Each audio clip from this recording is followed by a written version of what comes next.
Okay, magandang umaga pong muli sa lahat. And again, so glad to be in this familiar situation, at least since 3 months ago. The lesson needs to be explained kung hindi dumating yung ibang direksyon na binigay sa atin ng Panginoon bilang iglesia. The next in line in my series of lessons in Sunday school was reading and getting Genesis, reading and getting Exodus, etc. That may take us a few years again. So instead of that, I'll be giving you isolated messages, and this time it is reading and getting Paul. Now you may think that Paul is the easiest to understand among the books of the Bible. After all, yung mga sinulat ni Paul ay pawang mga pagtuturo, hindi kagaya ng Revelation or ng mga narratives sa Gospels or sa Lumang Tipan. So you think that Paul is easy to get. That is only because we are not able to enter into the mindset of the Apostle Paul, which I hope I will try to do a bit by God's help this morning, at sana maging mabungang ating discussion. Gusto kong simulan sa isang teksto na hindi natin karaniwang iniisip, ay isang susi sa pagkaunawa kay Apostol Pablo, and that is in 2 Corinthians 3:14. In 2 Corinthians 3, Apostle Paul introduced the concept of the new covenant, which of course is not original to Paul. You have the concept of the new covenant already prophesied in Jeremiah, at yan ang hinihintay ng mga Hudyo. Ngayon, nang sinabi ni Apostol Pablo ay ganito patungkol sa mga Hudyo na hindi tumanggap kay Jesus na siya ang katuparan ng New Covenant promised. He says in 2 Corinthians 3:14, I'm using the New King James in this particular verse, but their minds, that is the Jews, the minds of the Jews were blinded, for until this day the same veil remains unlifted in the reading of the Old Testament, because the veil is taken away in Christ. I want you to focus on those words because that is key to understanding Paul. For him, the coming of Christ, and I mean the first coming, has opened to him the scriptures that he knew. Of course, the only scriptures he knew was the Old Testament. And he read it the way any Jews would read the Old Testament. But then, in Christ, suddenly the Old Testament opened in new ways that to the Jews were still a closed book. So let us begin by reminding ourselves that the pre-Christian Paul was a zealous Jew who centered his thoughts on the Torah. In fact, there are many references by Paul to himself in his pre-Christian life. Yung kanyang buhay bago siya naging Kristiyano, isa siyang masigasig na Hudyo na masasabi nating he advanced more than some of his countrymen. And yet there came the Damascus Road, where he was going to Damascus in order to further pursue his persecution of believers. And what happened on the Damascus Road is all familiar to us. It was an experience that was, we may say, his conversion. But more than that, in fact, the Damascus Road, in the minds of many scholars today, and I agree, has had a total revolutionizing effect on Paul's reading of the Old Testament.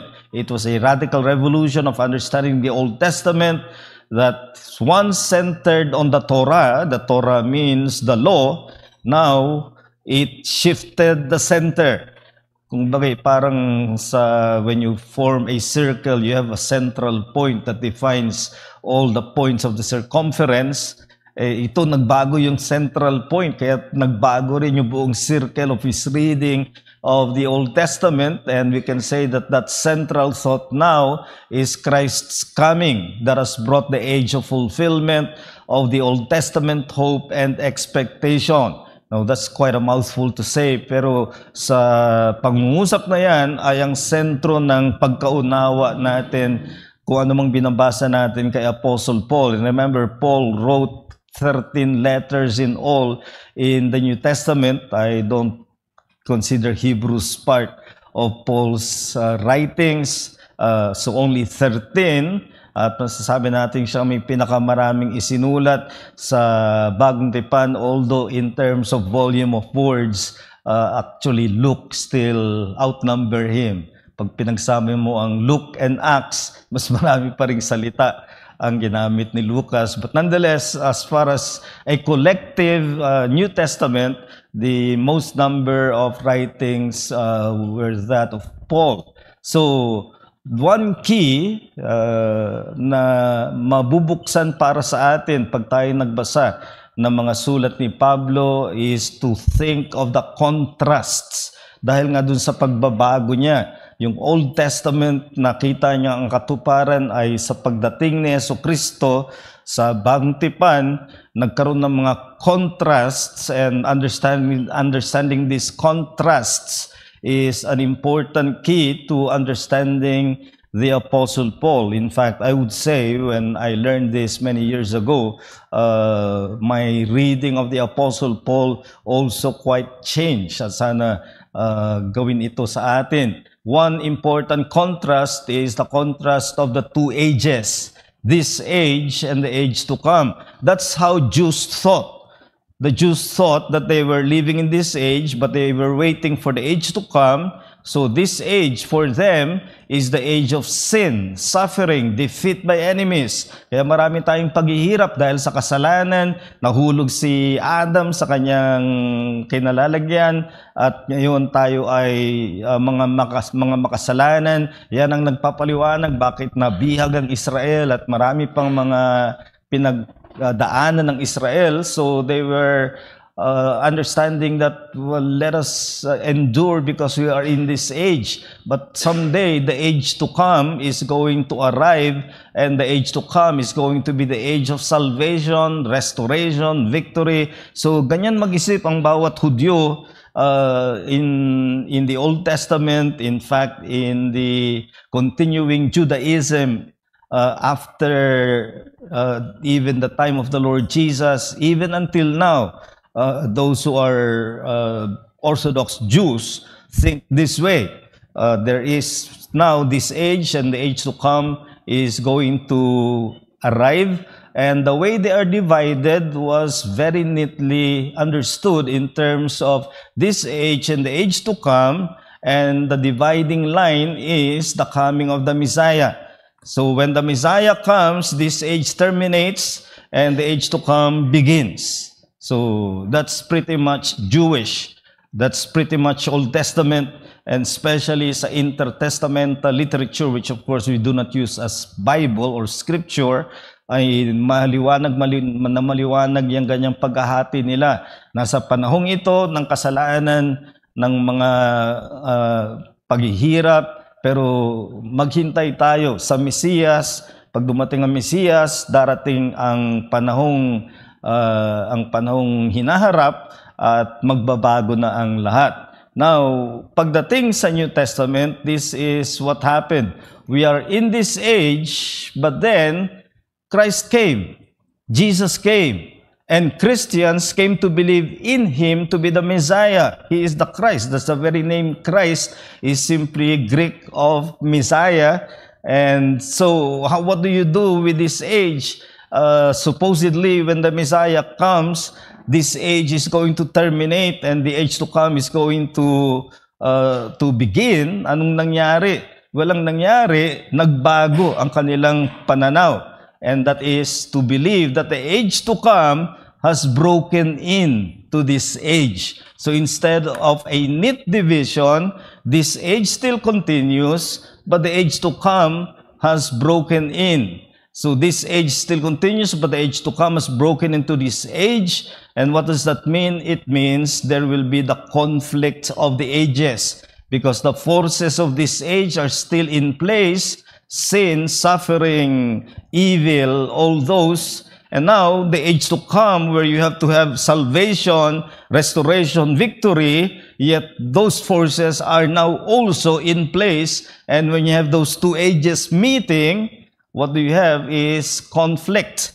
And the two fronts of these two ages are the church and this world. So by that I mean, this age into which the age to come has broken in, it is the church that represents the age to come. Paano natin nalalaman na ang darating na panahon ay nagsimula na? Yan ay dahil sa iglesia.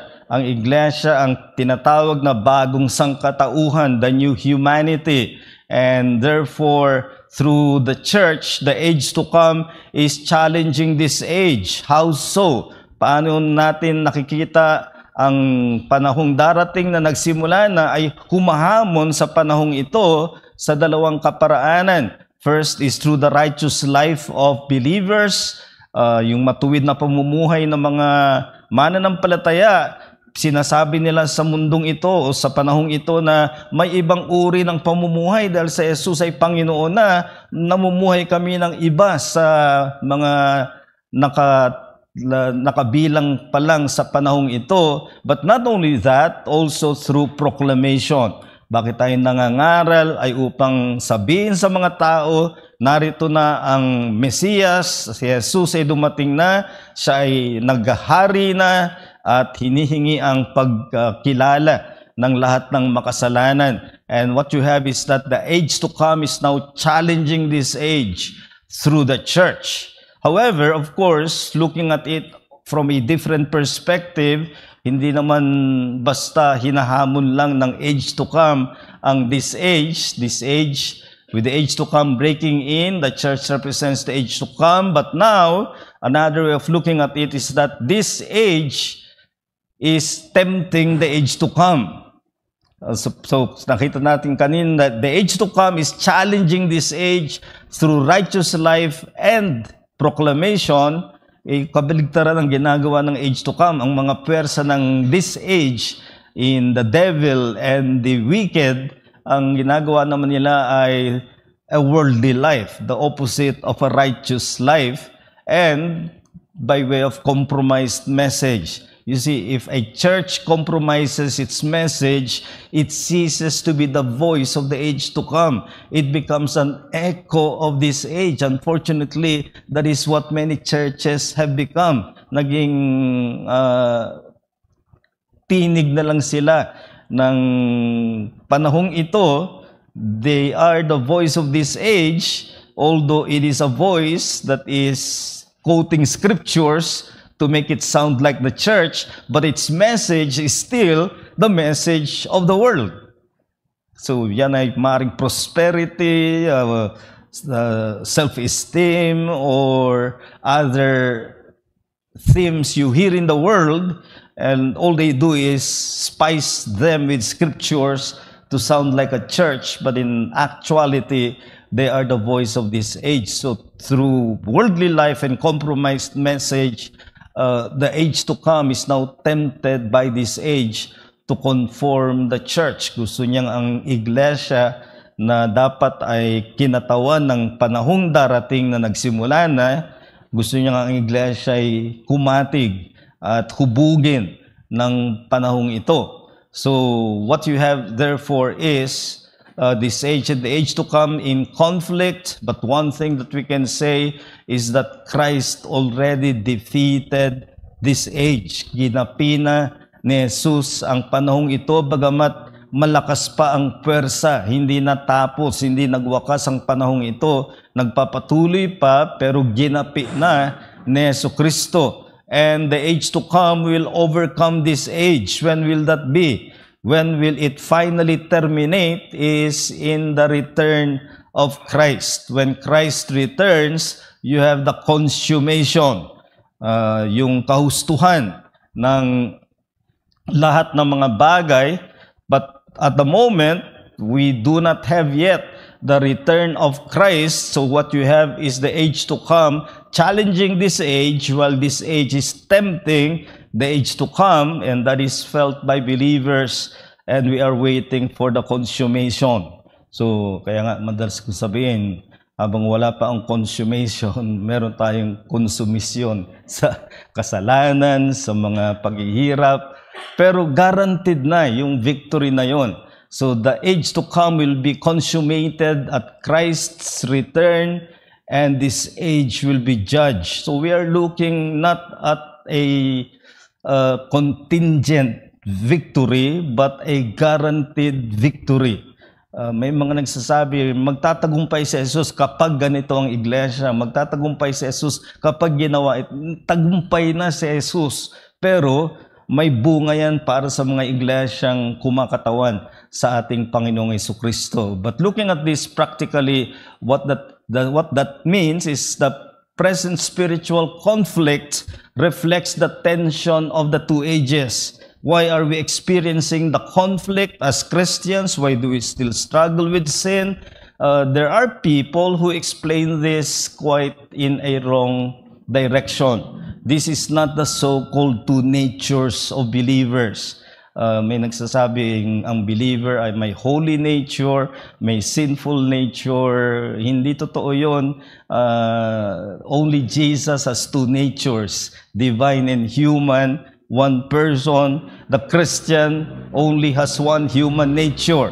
But in that one human nature, that same man if you're a Christian, you belong to the age to come that has already begun, but you still live in this age. That explains the tension and the conflict. So hindi yung iniisip ng iba, it becomes the battle of spirit and flesh. And kung minsan nagiging laban ng kaluluwa, laban sa katawan, pinaglalaban, pareho mong bahagi ng katauhan yun. Hindi naglalaban ang kaluluwa, ang katawan, o espiritu at ang laman. Rather, we are saved from this age, but not yet consummated.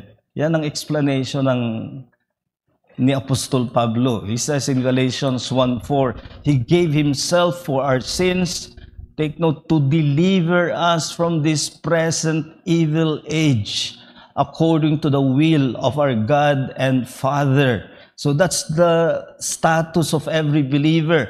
That's how Paul deals with Christians of different churches that you read in his letters. The conflict is between our humanity still remaining in this age, and yet that same humanity now redeemed and delivered from this age. Or another way of putting it is something that we have come to know in Latin. Every Christian, according to Martin Luther, is simul justus et peccator. Every Christian is at the same time righteous and sinner. So why do we still sin? Because we're still in this age. Why are we able to be righteous? Because we have been delivered from this age, and therefore we belong now to the age to come. Yan ang nakita ni Apostol Pablo. And one application of this is, or one other contrast that Paul draws from this is very fundamental in his thinking, and for us to read him and to get what he is saying is the two contrasting states or status. One is in Christ, and the other status is without Christ. Every person is either in Christ or is without Christ. The bottom line distinction for Paul of humanity pertains to union with Christ. We tend to divide humanity according to ethnicity, educational level, or perhaps gender, or whatever it is that we think humanity is divided by.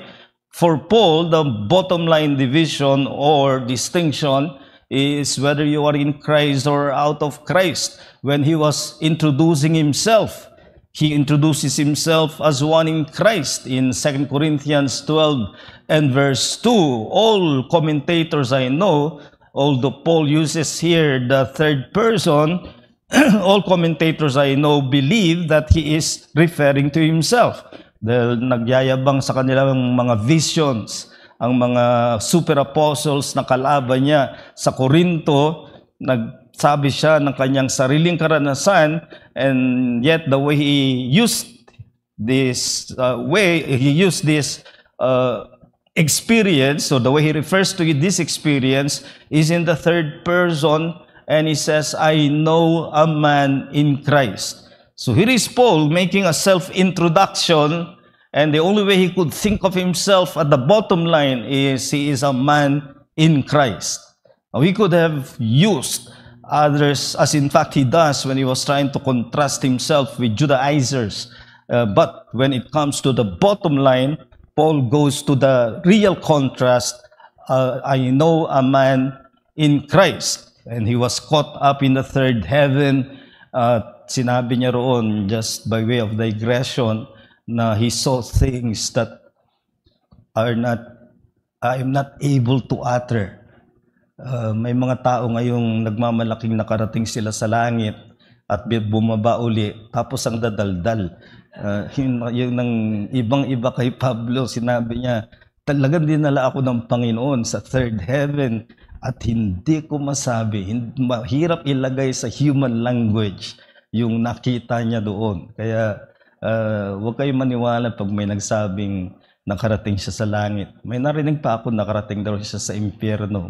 Kung paano siyang nakabalik ay hindi ko alam. Pero that's one contrast. The believers in Christ, whereas an unbeliever is without Christ. When he was speaking of the Ephesians in their former life, this is what he tells them in Ephesians 2:12. At that time, the time before they were believers, you were without Christ, but now in Christ Jesus. So you see again, the contrast is they are without Christ. Now, that means Christ's person and work determine the standing of believers. Whatever kind of believer you are in terms of gifts and achievements, if you're a believer, this is something we all have in common. That Christ's person and work determine our standing. That is called in theology union with Christ. May pagkakaisa tayo kay Jesucristo. Sa mga tuwid, lahat naman ng gagawin natin, the believer's character and actions are inevitably related to Christ. And that is called communion with Christ. Now, you are either living consistent with that communion or you are living inconsistent with that communion. You are breaking the communion. And that's the one thing we can say of Christians, may ibang degree ng kanilang consistency with communion with Christ. But when it comes to union with Christ, everything is the same for all believers. So that means we need to be Christ-oriented in our identification of humanity. Let us not follow the mindset of the world. We who tend to think of humanity in terms of other matters that differentiate us. Remember, the broken wall of partition means that there is now one new humanity in Christ, and that is defined by being in Christ, and everyone else is without Christ. Now, there is a very practical way of application of this when you are reading the Apostle Paul. Alert yourself when you read in Paul's writings the now. Kung tayo, we use now, pag wala tayong masabi, now, saan ako? When Paul uses now, it has a very significant understanding. Let me give you some examples of this. He says in Romans 3:21, but now the righteousness of God has been manifested apart from the law. Kasi kalalagay lang niya, all are under condemnation of the law. So what hope do you have in the law when every man must shut his mouth before the law? He can never use the law to protest his righteousness. But then he says, but now, the righteousness of God has been manifested apart from the law. Ano yung kanyang now? It is the now since Christ came. It is not the now that you are converted. We often think that way. It is the now that since Christ came, which is, remember our opening text, because of Christ, the Old Testament has opened to him. Now, there is that righteousness apart from the law. Or when he says in Romans 3:26, it was to show his righteousness at the present time. Now, does that mean there was no righteousness before Christ? Of course, God was righteous, but Paul is talking here of the righteousness that he gives to those who believe in Jesus. It is now a possessed righteousness at the present time. And again, the present time there is not now that we are presently converted. He's saying now that we are at the present since Christ came. Because since Christ came, God can be just and the justifier of the one who has faith in Jesus. Ibig sabihin, before Christ came, this is the problem that sinners face. God is just. And if God is going to be just, He cannot be the justifier of a sinner. But now, in Christ, God can both be just and the justifier of the one who has faith in Jesus. Or 2 Corinthians 6:2, behold, now is the favorable time. Behold, now is the day of salvation. And we often use this only to urge people to be saved now. That is not Paul's point. Paul's point is that the promised year of Jubilee in Isaiah, that was what he was quoting, he explains that that Jubilee, anong nangyayari sa Jubilee? All slaves are freed. All who have debts are canceled. Everything is new. And Paul is saying that Jubilee is now. Now is the favorable time. Now is the day of salvation. Again, the now, not of your conversion, but the now since Christ came. And Ephesians 2:13, but now in Christ Jesus, you who were once far off have been brought near by the blood. So again, the now, and I have not even included everybody's favorite, Romans 8:1, there is therefore now no more condemnation to those who are in Christ Jesus. What was he saying? Hindi yun now that we are converted. Of course, it's at conversion that that truth becomes our personal possession. But what he is talking of as now, there is no more condemnation, is because Christ came. So when you read the Apostle Paul, you read those time references, the then, the now. And that now is the now of the age to come, becoming present in Christ and His saving work or the gospel. Kaya nag-iisip si Pablo bilang isang Hudyo na dating ang inaasahan niya ay darating ang Mesiyas at ang Israel ay ibabalik sa kanyang luklukan ng kalagayan sa mga bansa. Ngayon, nagbago yan. Nakita niyang dahil kay Jesucristo, andito ang kaligtasan sa lahat ng mga mananampalataya, Hudyo man o Hentil, at ito ay kinakatawan ng Iglesia. Now, because of this contrast of this age and the age to come, and in Christ and without Christ, this leads us to the third contrast, the two modes. You are in the Spirit or in the flesh. And for the believer, it is both. Again, like we are belonging to the age to come, but we still live in this age. So we are in the Spirit. Paul says in Romans 8:9, you, however, are not in the flesh, but in the Spirit. If in fact the Spirit of God dwells in you. Huwag nating, do not conflate the two. The Spirit of God in you is one of the blessings. In fact, the first blessing of salvation is the Spirit of God is in you. But the Spirit of God is in you is a mark of you being in the Spirit. So being in the Spirit is your mode of existence.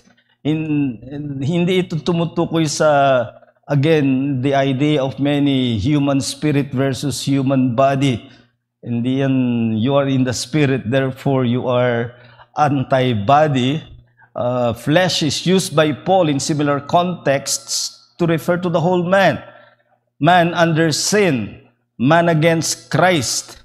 So, Spirit refers to the Holy Spirit as the initial blessing of salvation and therefore the guarantee of salvation blessings. Pag tinanong kita, anong una mong tinanggap na pagpapala ng kaligtasan, many will say in today's decisionistic kind of evangelism, I'm going to heaven. And that is not even something Paul presents as the issue of the gospel. Or others may say, more likely forgiveness of sin, and it is a great blessing of salvation. But let me tell you, the real first blessing of salvation is the Holy Spirit, which means the real first blessing of salvation is God Himself, now in the person of the Holy Spirit dwelling in you. And that shows the mode of life of the believer is now a life in the Spirit. So the idea of spirit as good nature and body as evil is not Christian. That is rooted in one of the great heresies of the early church known as Gnosticism. Hindi pinaglalaban ang spirito at katawan. Ano mang gawin mo sa lahat mong ginagawa, espiritu o kaluluwa at katawan ka. Pag inisip mong magkahiwalay ang dalawang yan, subukan mong magpuyat ng Sabado ng gabi at pumunta ka sa simbahan ng Linggo ng umaga na sasabihin mong espiritu ang aking paiiralin, kahit na anong pagpipilit mong espiritu ang iyong pairalin, katawan mo ay hindi mo maiwanan. Pipikit at pipikit ka. Kasi wala tayong ginagawang hindi magkasamang espiritu at katawan. So how are we to understand being in the spirit, being in the flesh? These are modes of living with Christ's resurrection as the cut-off point. Why? Because this in the spirit and in the flesh is first of all applied to Christ. 1 Timothy 3:16, God was manifest in the flesh. Who is that? Christ incarnate, the Son of God who became incarnate, and He was in the flesh. But then justified in the Spirit is the resurrection. So now Jesus is in the Spirit. He is no longer in the flesh. In the state of humiliation, Christ was in the flesh. In the state of glory, He is in the Spirit. But He still has a body. He's still human. Huwag natin isipin na nawala na yung katawan ni Jesucristo. Nag-glorify ang katawan ni Kristo. Pero hindi nawala. He is divine and human forever since His incarnation. So even though He still has body, He is no longer in the flesh. Because the mode of living in the flesh means living in this age, living in the world of sin and of fallenness. Now applied to believers, believers partially share Christ's mode in the Spirit, but at the same time, believers will still have to struggle with the flesh. We still have the life of this age. We still have the life of the flesh. Remember Paul saying in Galatians 2:20, I have been crucified with Christ, nevertheless I live. But then he says, the life which I live in the flesh. So he's still living in the flesh, but because of Christ, he can live righteously because every Christian is in the Spirit, but partially still in the flesh. So believers live in the Spirit as both spiritual enabling and duty to live the life of the age to come. Nandito ka pa sa panahong ito ng kasalanan, mga paghihirap, nabubuhay ka pa sa laman, ngunit dahil napabilang ka na sa panahong darating na nagsimula na kay Jesucristo, nasa espiritu ka at maaari kang mamuhay ng naayon sa espiritu, at yan ang pamanhik ni Paul in Galatians 5:16 following, walk in the Spirit. So you are in the Spirit, now your duty is to walk, that is to live your life as one in the Spirit. Yung mga totoo na dinala ng banal na espiritu ay dapat nang ipamuhay ng mananampalataya. So, let me just conclude with these two practical thoughts. First, in this life, believers will never be done with struggle with the flesh. That means struggle with sin, the reality of frailty, the reality of fallenness, the reality of aging and death. All of these things are true. And we live with that reality.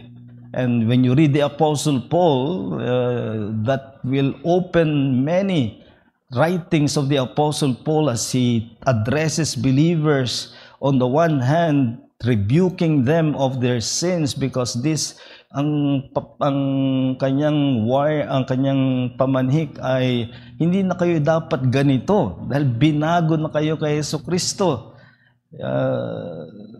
At dapat na ang pamumuhay ninyo ay nananaig sa laman.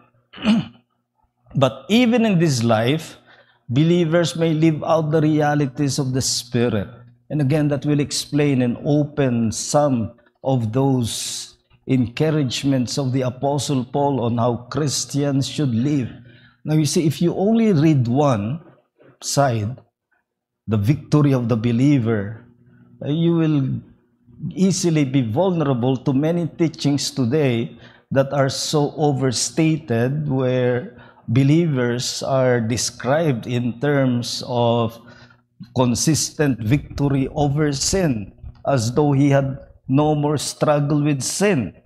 At ang mangyayari ay that will discourage other believers who do struggle with sin.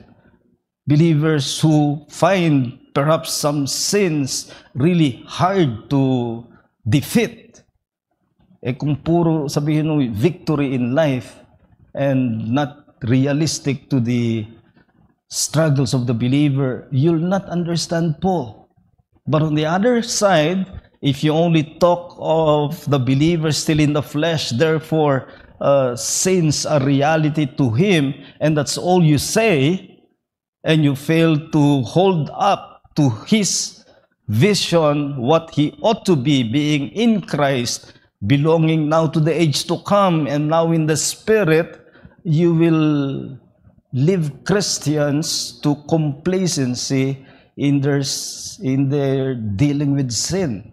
Sa halip na magsikap sila na mamuhay kung paano dapat ang mananampalataya ay mamuhay bilang na kay Kristo at nasa espiritu at kabilang na sa darating na panahong nagsimula na kay Jesucristo. So my challenge is what Paul says when he combines these thoughts in Philippians 2:1 and 2. So if there's any encouragement in Christ, so yung encouraging sa believer ay whatever is in Christ, any comfort from love, any participation in the Spirit, any affection and sympathy, complete my joy by being of the same mind, having the same love, being in full accord and of one mind. And then if you just continue that, he comes to the only reality that should be the focus of our mind, how we can live these things.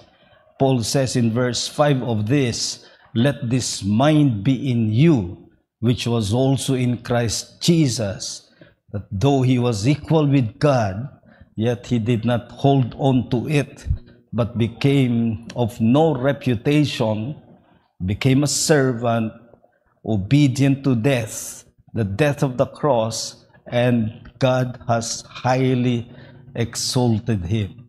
So, to be in Christ is to be in the Spirit, belonging to the age that Christ began at His coming, and with His exaltation, we are now new, but we are still living in the unfinished age of sin.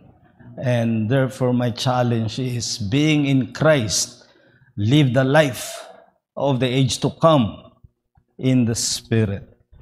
You read Paul with this as a key, and suddenly Paul opens to you. Unlike before, we usually read for proof texts. You want a proof text for assurance, you go to this text. Text for love, 1 Corinthians 13. Text for this, and we get into an approach known as proof texting, when we should read Paul as a singularly minded author, and his letters are consistent with the central thought: with Christ coming, the expectation of the Old Testament has now been fulfilled, and we are now in that situation. So be a Christian consistent with what Christ has brought about in His first coming, while waiting for the second coming. Any question or thoughts you'd like to share? Jean.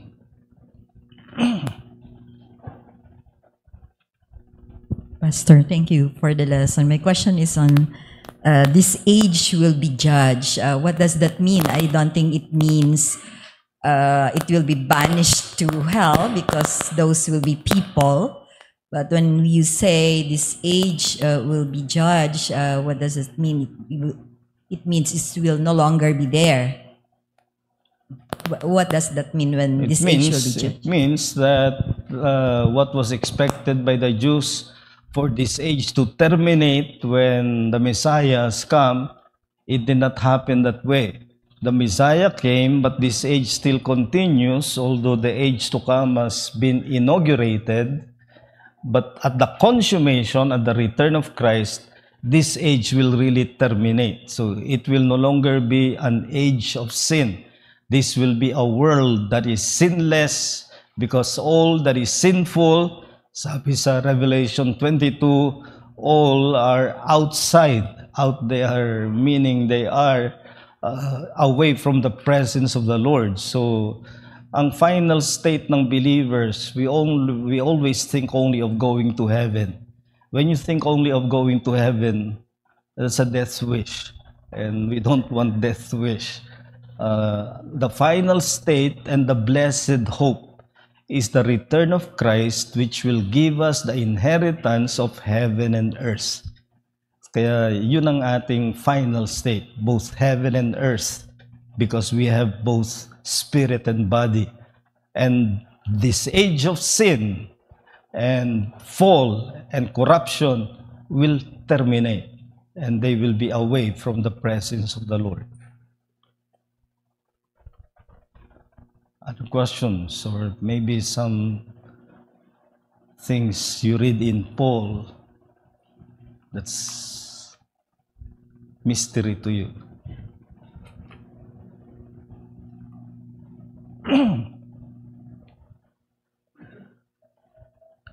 Tita Te. Ang akin, salamat Pastor sa mensahe. Ang tanong po ay, yung mensahe kanina sa service na tungkol sa whether we stay or we go, na minsan ang choice natin ay naaayon sa ating comfort zone. Paano nai-influence o nai-influence ba ng Spirit ang ating choice sa pamamagitan ng pagbibigay ng comfort zone? Kasi minsan yun ang, at least that's my struggle, na hindi mo alam kung ito ay sa Panginoon dahil sa yung comfort niya. Salamat. Salamat po, Tita. It's not wrong to be where you are comfortable. But the point of my message was to choose on the basis of service, the potential of service. Now, sometimes that means staying where you are already comfortable. At other times, that may mean choosing that which is not comfortable, but it's still service. So yun po ang point ko sa message ay we choose whatever is the call of service, and the call of service will always have the potential of effective work, be that staying or going. So hindi mali na you choose the place that's comfortable for you, but also at the same time, in God's mercy, your comfortable place is also your place of service. So kung marami sa inyong nasa ganyang kalagayan, that's good, and be thankful to God. And ang sinasabi ko ay sometimes Christians are called differently. Na you are called to serve in a way that is not comfortable, in a way that is not to your preference, but you choose it anyway because it's a servant's choice. Di ko niyan. Pastor, yung question ko is, you're teaching right now sa GMA, sa Friday class ng eschatology. So, reading Paul in this context, would the other positions be affected by it, or pwede pa rin siya to be applied consistently with them? This will be consistent with the eschatological position of the New Testament. If you have this thinking, as Paul has, he looked at everything in terms of the coming of Christ. And then the second coming, of course, is implied by his radically revolutionizing belief in the first coming of Christ. That implies the second coming, and his view of the last days include all from the first coming to the second coming and everything in between. And I will show in my eschatology class on Fridays that that will affect your view, for example, on the millennium and other eschatological positions. When your view is to see that last of the period of God's work, which is what eschatology is. Eschaton, last. So eschatology is the study of last things, and the last things or the last days of God's work extend from the first coming to the second coming of Christ. Jean. Related to Deacon Ian's question on eschatology. So does that mean we can categorically say that Paul is a millennial? Attend my class. We will deal with millennial issues. All that I will say now is the period of the last days. Definitely, hindi lang kay Paul. You go to the book of Hebrews, how does it begin? It begins with God has spoken in the former times through the prophets, but now in these last days, He has spoken to us through His Son. So the coming of the Son introduced the last days. Kaya mali yung pag-iisip na, binomba Iran, nasa last days na ba tayo? Sinasagot ko, nasa last days na tayo. Pero hindi dahil binombang Iran, o dahil nagka-earthquake, o nagka-calamity, nasa last days na tayo, noong pang unang pagparito ni Jesus.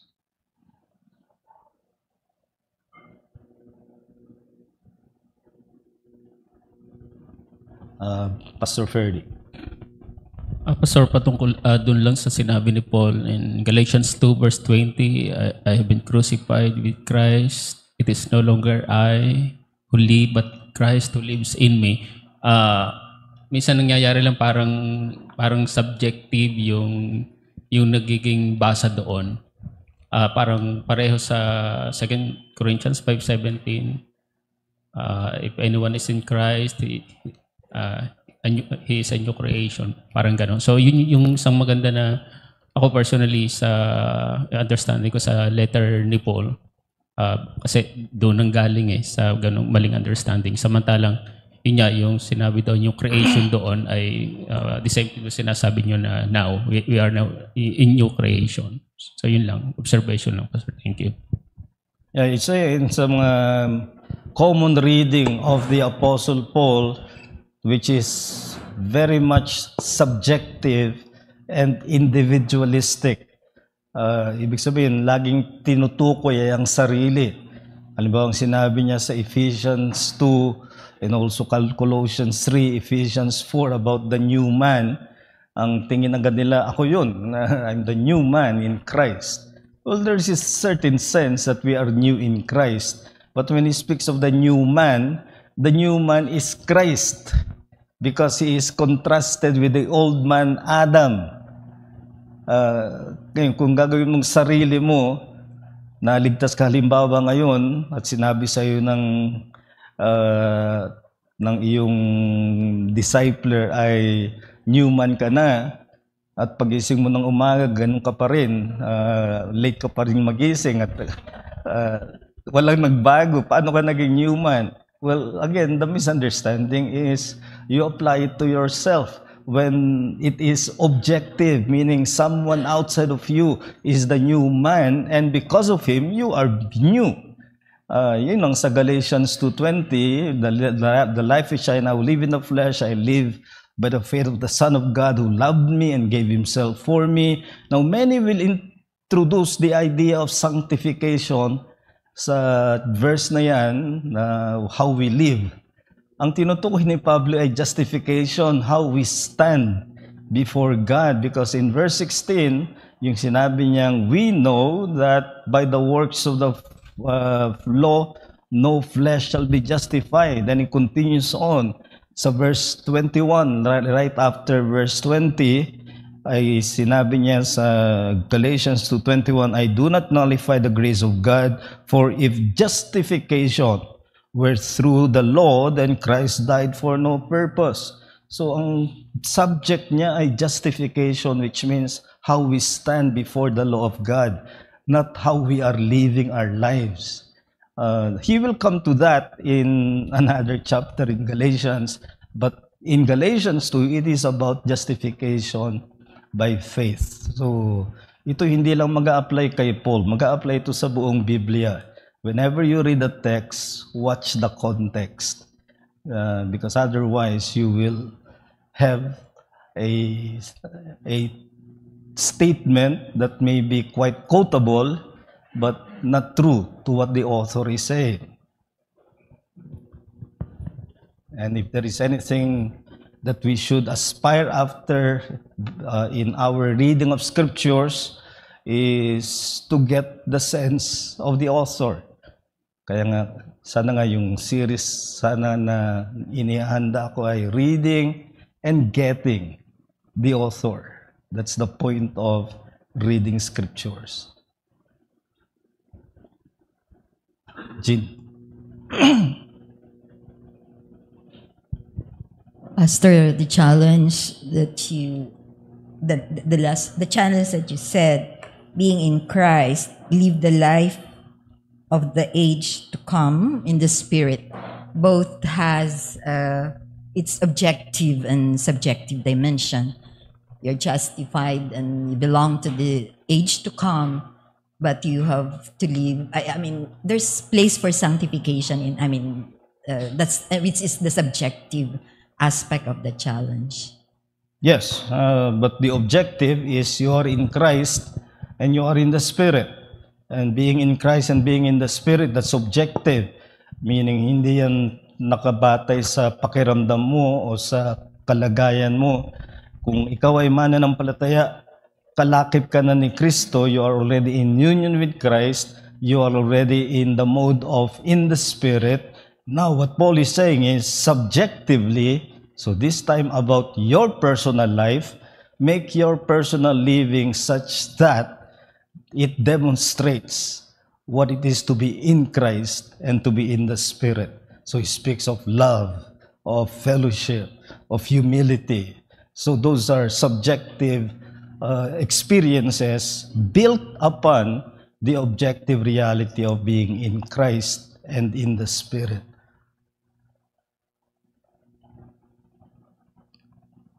Okay, other questions or other thoughts, Deacon Ian?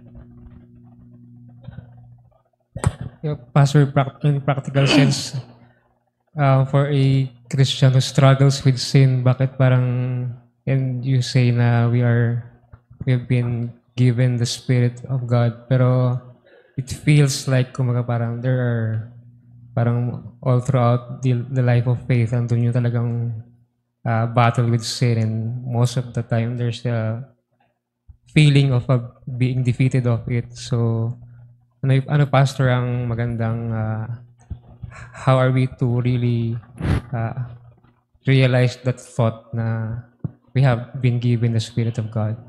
And Paul excels in dealing with such issue. Just for example, combine Romans 7 and Romans 8. There are many who misread these two chapters, who will say the man of Romans 7 is the carnal Christian and the man of Romans 8 is the spiritual Christian. And I've heard since my young Christian days, I've heard the exhortation, leave Romans 7, go to Romans 8. But every time I read Romans, I still pass through Romans 7 and 8. What is Romans 7? It's Paul speaking of the reality of struggle with the flesh. And he says, sin dwells in me. Now, take note, the unbeliever dwells in sin. But the believer has sin dwelling in him. But what's the result? Paul tells us, that which I would, I do not. That which I would not, that I do. And then he goes to the cry of a man dealing with sin in Romans 7:24 and 25. O wretched man that I am, who shall deliver me from this body of death? And yet he thanks God that through Christ he can serve the law, but he still has his members, referring to his humanity, that serve the law of sin. And then in Romans 8, he gives us another picture that because of the Spirit, then there are things we can already say is victorious for the believer. What will take us away from the love of Christ? We are more than conquerors because of Him who loved us. So you see these two pictures that you will think contradictory if you did not know what Paul is saying about the believer, both in the flesh and in the spirit, both belonging to the age to come yet living in this age. So he deals with sin yet able to live in the spirit. So those are the two sides of the Christian life. Kaya nga mag-ingat tayo na isang side lang yung madiin natin at laging may masamang effect sa dirinig sa atin na isang side lang ang kanyang naririnig. Any other thought or you want to share your adventure with Paul?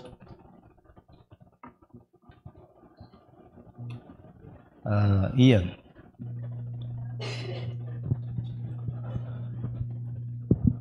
Pastor, I was about to ask actually kanina yung na-mention yung passage kasi is yung ayun ko po binabasa Romans 7:15 to 20 and yung isa pong hindi ko seeking clarification po is that sometimes po ang understanding ko rin po dito and sa mga nabasa ko is that yung sinful choices natin are part of person's identity. And is it right to correct that because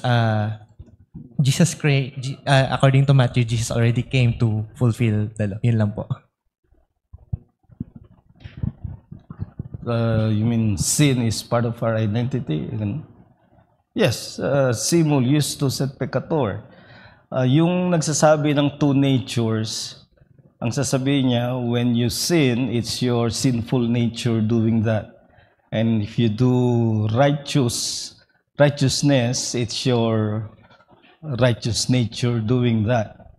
And that is wrong. It's not your nature, it's you. When you sin, who sins? You. When you do the righteous thing, who does the righteous thing? You. And how can you do both? Because you are both sinner and righteous. If you are in Christ, you are in this age while belonging to the age to come. You are in the spirit, though still in the flesh. So it's you. Now what your duty is to be more consistent with being in the Spirit and being in Christ, belonging to the age to come, than to live according to this present age. Kaya nga ang laging pamanhik ni Paul ay yung contrast ng do not conform to this world. At yung ginagamit niyang salitang world doon, yung karaniwang hindi nakikita, in Greek is aion. It's John who uses the word cosmos, which is rightly translated world. But Paul consistently, though not exclusively, but consistently uses aion, which should be translated age. Because he looks at life in terms of the Jewish mind, this age and the age to come. And in Christ, the age to come has begun. So do not conform your mind to this age.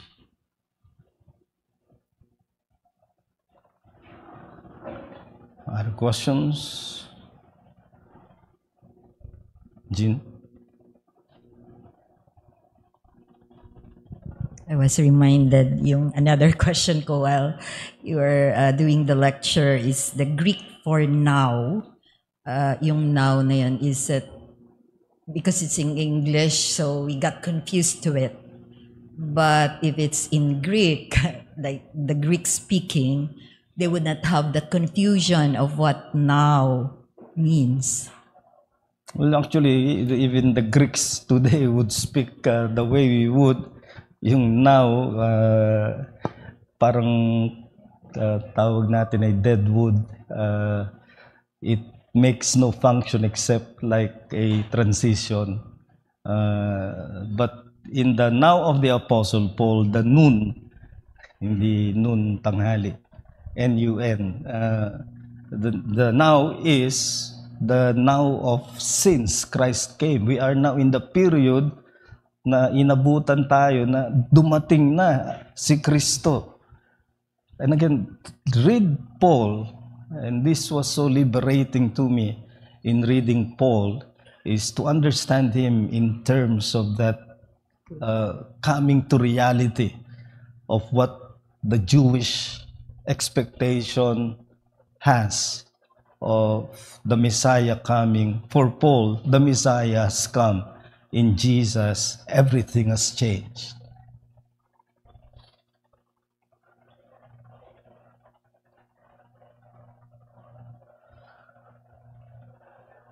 And the way I read Paul when I was new to this many years ago, when I began to read Paul, you can share the excitement, the thrill of Paul realizing the Messiah has come. And all the Old Testament expectations have converged in Him. We are now at the inaugurated stage of what was to be. Isipin nyo lang halimbawa, justification. Justification is an act of judgment, di ba? Acquittal. There is no more condemnation. That's an act of judgment. And when should judgment be? Judgment is supposed to be on the last day. But now in Christ, the judgment day sentence has already become reality. We are now acquitted. We are no longer condemned. So, kung minsan lagi na lang natin tinitingnan, personal assurance to. That means I'm going to heaven. I'm no longer going to hell. So impoverishing. Whereas if you think of it as the judgment day to happen has been advanced in Christ. Christ was judged. He was the one condemned. So because of Christ, I am in union with Christ.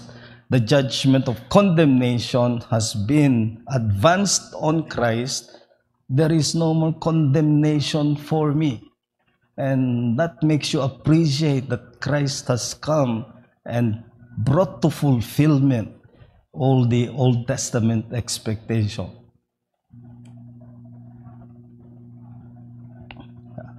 Last two questions. Last 2 points.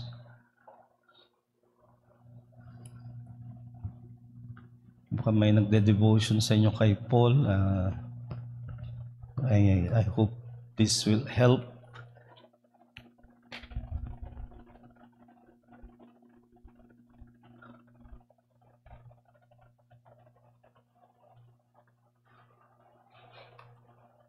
Jin.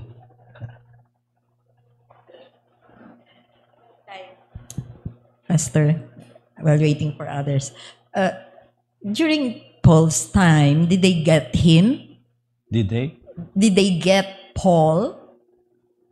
Well, Peter said in 2 Peter 3 that there are some things hard to understand. Even Peter had to admit there are some things hard to understand in Paul. Pero yung warning niya, who twist Paul and the rest of the scriptures are those who are untaught. And ibig sabihin, yung ayaw magpaturo.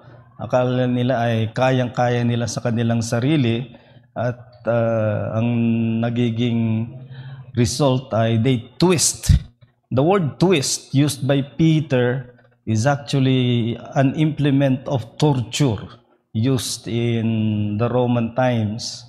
So what it is saying is they torture the scriptures. Ano bang ginagawa pag nagtutorture? Para lang may sabihin siyang gustong ipasabi nung nagtutorture. So, umamin ka na kahit wala kang kasalanan dahil sa torture, napapaamin. Yun ang ginagawa sa teksto. Sabihin mo to, kahit hindi yun ang sinasabi ni Paul, tinorture nila yung text, ang labas ay yung kung anong gusto nilang tukuyin. Wag natin gawin yun because Peter warns destruction on those who twist the scriptures. Last thought, Deaconia, then Pastor Ferdy. Pastor, kailangan ko lang ma-refresh.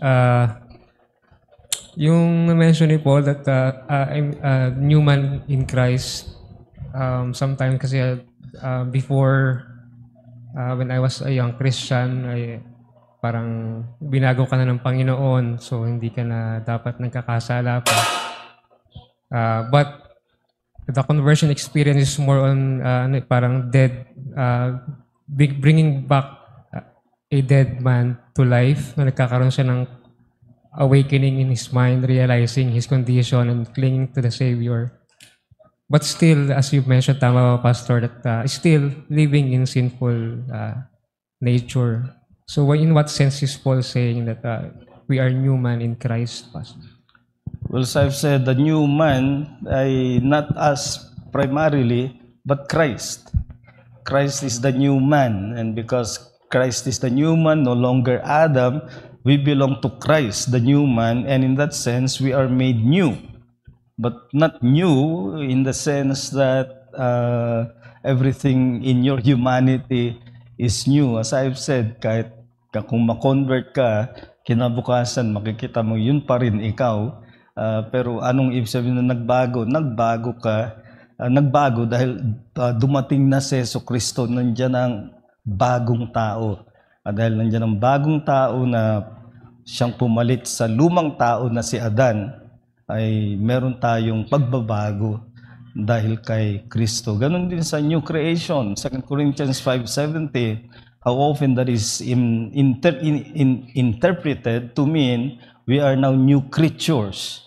And Apostle Paul is not using the plural there, at yung Greek wala yung he is, that most English translations carry. In the Greek, it's just, if anyone is in Christ, a new creation. Always remember, Paul was Jewish, permeated by the Old Testament. Kaya pag babasa ka ng mga ganyang konsepto kay Paul, isa sa mga unang tanong, saan niya kinuha ito sa lumang tipan?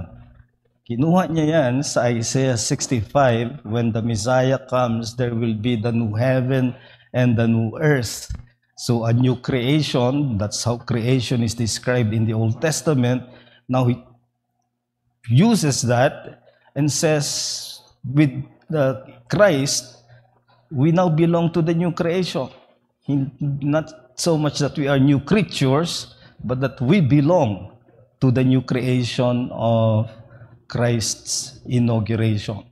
So it changes your vision of what Paul is saying. He is saying something much larger than if we interpret him as referring to me personally. He is referring to God's work, that is creation large. Last, Pastor Ferdy. Pastor, patungkol lang po sa sinasabi ng mga post-millennialist dun sa Golden Age. May tinatawag silang Golden Age. So, meron po bang Golden Age or mangyayari through the preaching of the gospel? So, konting ano lang, Pastor.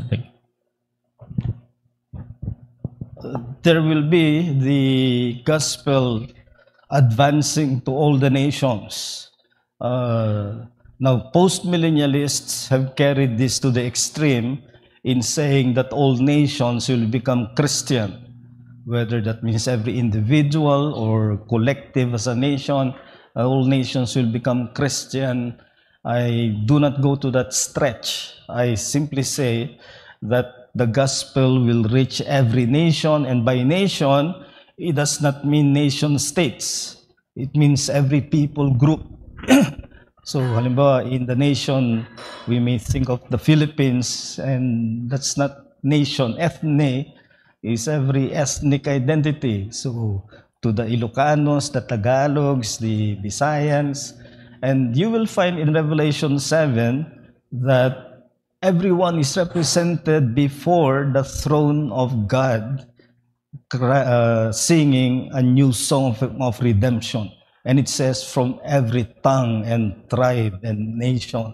So every tribe, the smallest collective in the Roman Empire, every tribe will be represented among the redeemed. Kaya ang sinasabi, naniniwala ako ng Ebanghelyo ay darating at maabot ang lahat ng mga bansa. I do not go as far as post-millennialists go, na all nations will become Christian, but I believe the gospel will have its reach to all the nations. In short, the gospel is growing. The kingdom is growing. Ang mali ng marami ay yung tinatawag sa economics na zero-sum fallacy, na kapag lumago ka sa ganitong produkto, kailangan bawasan mo yung ibang produkto. Sa kanila naman, if evil will grow, then the gospel is defeated. If the gospel will grow, then evil must be defeated. What did Jesus say? Nung sinabi niya sa parable of the wheat and the tares, huwag niyo munang anihin pareho ngayon. What did he say? Let both grow. So both the wheat and the tares are growing. Good and evil are growing. Do not be pessimistic about the gospel, because the gospel is growing Even though we see much of evil growing, it does not preclude the reality that we are in a mission of growth and advance of the kingdom of Christ. Let's close in prayer. Dakila naming Diyos, aming mahabaging Ama, nagpapasalamat kami na mayroong paraan upang mas lalo naming maunawaan sa aming pagbabasa ng mga sulat ni Apostol Pablo, and help us, Lord, to indeed be able to enter into his Jewish mind, the man who before coming to Christ has thought of the Old Testament as being centered on the Torah, on the law. He was a man zealous for the law, and he was a man who thought that the coming of the Messiah will terminate this age in order for the age to come to bring Israel back to prominence. And yet he revolutionized his view and now has come to understand that in the coming of Jesus Christ, the age to come has broken into this age. And we as believers in union with Christ, while still living in this age, already belong to the age to come. While still in the flesh, yet we also are in the mode of being in the Spirit and being in Christ. Help us, Lord, to walk consistent with our new reality, though we are still struggling with that old reality of sin.